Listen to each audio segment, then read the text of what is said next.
سونیا جو اپنے کمرے میں بیٹھی الماری سے اپنے بچے کے کپڑے، اس کے کھلونے اور وہ ساری چیزیں دیکھ کر رو رہی تھی جو اسفند نے خود خرید کر پوری الماری بھری ہوئی تھی۔ وہ سوچ رہی تھی کہ کیا جب ہمارا بچہ اس دنیا میں آئے گا تو اسفند اسے دیکھ پائیں گے بھی یا نہیں۔ وہ بڑی مشکل سے اٹھتی ہوئی اسفند کے کمرے میں گئی، کافی دیر اس کے پاس بیٹھی، اسفند کا ہاتھ اپنے ہاتھوں میں لیے وہ باتیں کرتی رہی اور بولی، اسفند جی پلیز اٹھ جائیں نا، دیکھیں ہمارا بچہ اس دنیا میں آنے والا ہے اور میں چاہتی ہوں سب سے پہلے آپ اسے گود میں اٹھائیں۔ سونیا کو پیٹ میں بچے کی حرکت محسوس ہوئی تو اس نے اسفند کا ہاتھ اپنے پیٹ پر رکھا اور بولی، آپ محسوس تو کر سکتے ہیں نا، یہ آپ کا بچہ ہے، اس کے لیے اٹھ جائیں۔ سونیا اسفند کے کندھے پر سر رکھے رونے لگی کہ جب اسے ایسا محسوس ہوا جیسے اس کے ہاتھ میں اسفند کا ہاتھ ہلا ہو، وہ فوراً جھٹ سے اٹھی اور اسے لگا کہ یہ اس کا وہم ہے، مگر پھر اس نے اپنی آنکھوں سے دیکھا جب اسفند نے اپنے ہاتھ کی انگلی اٹھائی تو سونیا جلدی سے شور مچانے لگی۔ اسفند کو ہوش آ رہا، جیسے ہی یہ آواز باہر سب کے کانوں سے ٹکرائی تو وہ بھاگتے ہوئے کمرے میں آئے۔ ڈاکٹر جو جلدی سے اسفند کا چیک اپ کرتا بولا، مس سونیا آپ کی کوششیں رنگ لے آئی ہیں، اسفند صاحب کا دماغ کافی حد تک ریکور کر رہا، انشاءاللہ یہ خوشی کی خبر ہے اور امید ہے وہ جلد ہی مکمل صحتیاب ہو جائیں گے۔ یہ بات سب میں امید کی نئی کرن جگا گئی۔ صبح ہوئی تو ملک حسن بولے، آج میں اسفند کا صدقہ دوں گا، صدقہ 100 بلاؤں کو ٹالتا ہے۔ وہ 2 بکرے اسفند کے صدقے کے ذبح کروا لائے، وسیع کھانا بنایا اور غریبوں میں تقسیم کروا دیا۔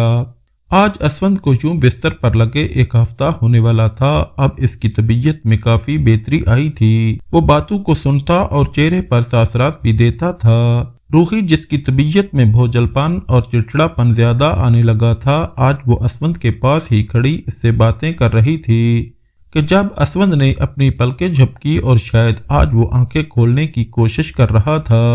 روحی نے اسفند کا ماتھا چوما اور بولی، اسفند آپ بہت ہمت والے ہیں، پلیز کوشش کریں، حوصلہ مت ہاریں، دیکھیں پورے گھر کی حالت اجڑ سی گئی ہے، آپ کے بغیر سب ادھورا ہے اسفند، ہمارا بچہ دنیا میں آنے والا ہے، میں نہیں چاہتی وہ دنیا میں آئے اور آپ کو اس حالت میں دیکھے، ابھی ہم نے بہت کچھ ساتھ دیکھنا ہے، پلیز اسفند۔ وہ اسفند کا ہاتھ تھامے اس کے چہرے کی طرف دیکھتی ہوئی رو رہی تھی۔ ادھر سے سونیا اور نفیسہ بیگم بھی کمرے میں آ گئی۔ ملک حسن جو بیچارے اکیلے بزنس کو ہینڈل کر رہے تھے، جو اب ان کے بس کی بات نہیں تھی، سونیا کمرے میں آئی اور بولی، اسفند جی آج میں ہاسٹل جا رہی، ہمارا بچہ دنیا میں آئے گا اور یہ خوشی آپ کے بغیر ادھوری ہے۔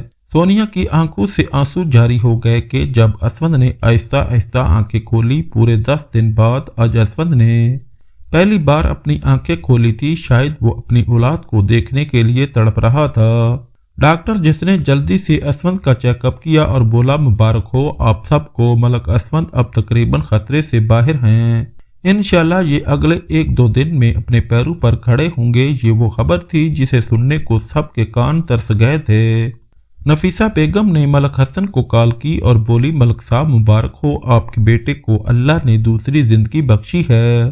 آج اسفند نے اپنی آنکھیں کھولی، اب وہ خطرے سے باہر ہیں۔ شام کو سونیا کی ڈیلیوری ہونی تھی، اسے بھی اب سکون ملا تھا۔ اسفند جو کچھ دیر رک کر بولنے لگا، سب کی طرف دیکھ رہا تھا اور سونیا سے بولا، مجھے معاف کر دینا، اس وقت تمہارے ساتھ نہیں جا رہا۔ سونیا اسود کے ساتھ لگی، اس کا ہاتھ چوما اور بولی، اماں جی، بابا اور روحی جی ہے نا میرے ساتھ، آپ فکر نہ کریں، اللہ نے چاہا تو سب ٹھیک ہو جائے گا۔ وہ جو خود کم عمر سی تھی اور دل میں ڈری ہوئی تھی، اوپر سے وہ اسفند کے سامنے بہادر بنی تھی۔ شام کو ملک حسن اور نفیسہ اور روحی سب سونیا کے ساتھ ہاسٹل گئے تھے۔ گھر پر اسفند کی بہن رمشا آئی تھی جو اسفند کے پاس موجود تھی۔ سونیا جو ہاسٹل میں روحی سے بولی، روحی جی میں جانتی ہوں آپ کا دل بہت بڑا ہے، اگر کبھی میری کوئی بات بری لگی ہو تو مجھے معاف کر دینا، زندگی بہت اللہ کے ہاتھ میں ہے، مجھے کچھ ہو جائے تو یہ بچہ آپ کا ہے، آپ اسے کبھی ماں کی کمی محسوس مت ہونے دیجیے گا۔ روحی کا دل موم کی طرح پگھلا اور وہ جھٹ سے سونیا کو گلے سے لگا گئی اور بولی، میرے دل میں تمہارے لیے کوئی نفرت نہیں سونیا، اور اللہ تمہیں صحت دے، کچھ نہیں ہوگا، تمہیں پتا ہے ہمارا بچہ بڑا خوش نصیب ہوگا جسے دو ماؤں کا پیار ملے گا۔ سونیا کو آپریشن تھیٹر میں لے جایا گیا۔ کافی وقت گزر گیا، سب باہر بے صبری سے انتظار کر رہے تھے جب اندر سے ننھے سے بچے کے رونے کی آواز آئی۔ سب کے چہروں پر خوشی کی لہر دوڑی۔ کچھ دیر بعد نرس بچہ گود میں لیے اسے باہر لائی اور بولی، مبارک ہو، ماشاءاللہ بیٹا ہوا ہے۔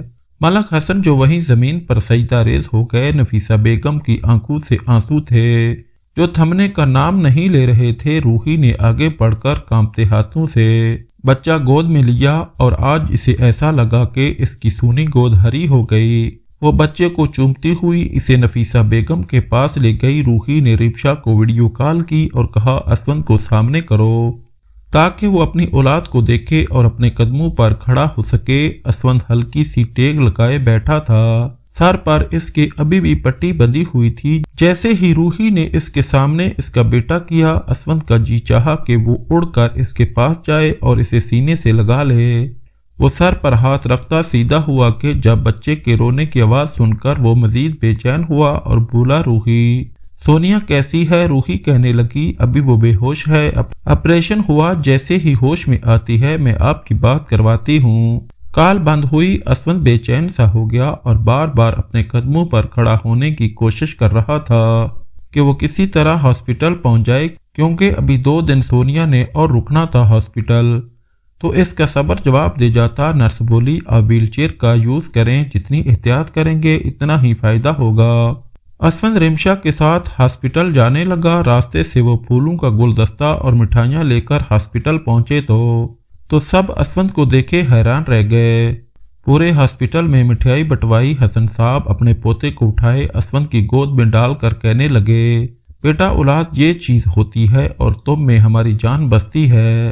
سونیا کو ہوش آیا تو وہ اسوند کو دیکھے خوشی کے مارے آنکھوں سے آنسو بہانے لگی۔ آج کا دن ان سب کے لیے بہت خوشی کا دن تھا۔ 2 دن بعد جب گھر لوٹے، بہت شاندار طریقے سے سونیا اور بچے کا ویلکم کیا گیا۔ اب اسوند اپنے پاؤں پر چلنے لگا تھا کہ ملک حسن صاحب کہنے لگے کہ بھائی بہت رو دھو لیا سب نے، اب اللہ نے ایک ساتھ 2 خوشیاں دی ہیں تو گھر میں ایک جشن تو ہونا چاہیے۔ روحی جو اس وقت اپنے کمرے میں تھی، اسے اپنی طبیعت کافی دنوں سے بوجھل سی محسوس ہو رہی تھی کہ اچانک اسے ابکائی سی محسوس ہوئی۔ وہ کمرے سے باہر نکلی اور سوچا تھوڑی دیر تازی ہوا میں پھروں تاکہ طبیعت تھوڑی سنبھل جائے۔ وہ سیڑھیاں اترتی نیچے آئی جہاں سب موجود تھے۔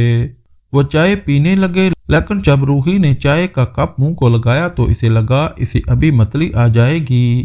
اس نے چائے کا کپ رکھا تو نفیسہ بیگم بولی، کیا بات ہے روحی، تمہاری طبیعت ٹھیک نہیں لگ رہی، چہرہ بھی کافی زرد پڑ رہا ہے۔ اسوند جو گود میں بچے کو لیے بیٹھا تھا روحی کی طرف دیکھ کر بولا، روحی آئی یو اوکے، ڈاکٹر کے پاس چلیں؟ وہ بولی، پتہ نہیں اماں جی، کافی دنوں سے چکر سے بھی محسوس کر رہی ہوں اور جی بھی بہت متلاتا ہے۔ روحی کی باتوں پر نفیسہ بیگم بولی، روحی میرے بچے، لگتا ہے اللہ نے ہماری آزمائش ختم کر دی۔ روحی بولی، میں سمجھی نہیں۔ تو وہ بولی، لگتا ہے تم ماں بننے والی ہو۔ روحی کو ایک دم شاک سا لگا، اسے اپنے کانوں پر یقین نہیں آ رہا تھا۔ کہا، سچ میں اماں جی میں ماں بن سکتی ہوں؟ وہ خوشی اور غم کے ملے جلے جذبات سے بولی تو نفیسہ بیگم بولی، تم ایک بار ڈاکٹر سے تسلی کروا لو۔ روحی بنا وقت ضائع کیے ہاسپٹل جانے لگی تو اسوند بولا، رکو روحی، میں ساتھ چلتا ہوں۔ وہ دونوں گاڑی کی پچھلی سیٹ پر بیٹھے اور ڈرائیور گاڑی ڈرائیو کرتا انہیں ہاسپٹل لے گیا جہاں روحی نے اپنا چیک اپ کروایا۔ ڈاکٹر بولی، مسز ملک، ہمارا علاج کامیاب رہا، اب ماں بننے والی ہیں۔ اس خبر پر روحی کو سمجھ نہیں آ رہی تھی کہ وہ ہنسے یا روئے۔ وہ چہرے پر مسکراہٹ لیے آنکھوں سے آنسو بہا رہی تھی۔ جب باہر بیٹھے اسوند کو اس نے یہ خبر دی تو اسوند جس کی خوشی سنبھالے نہ سنبھلنے والی تھی، وہ بولا، روحی اللہ نے تمہارے صبر کا پھل تمہیں دیا، جتنی قربانیاں تم نے دی ہیں یہ اللہ کا انعام ہے ہمارے لیے۔ روحی، آج لگتا ہے کہ اللہ نے سچ میں ہماری زندگی کو مکمل کر دیا۔ گھر گئے سب کو یہ خبر دی۔ نفیسہ بیگم بار بار روحی کو گلے لگا رہی تھی، اس کے صدقے اتار رہی تھی۔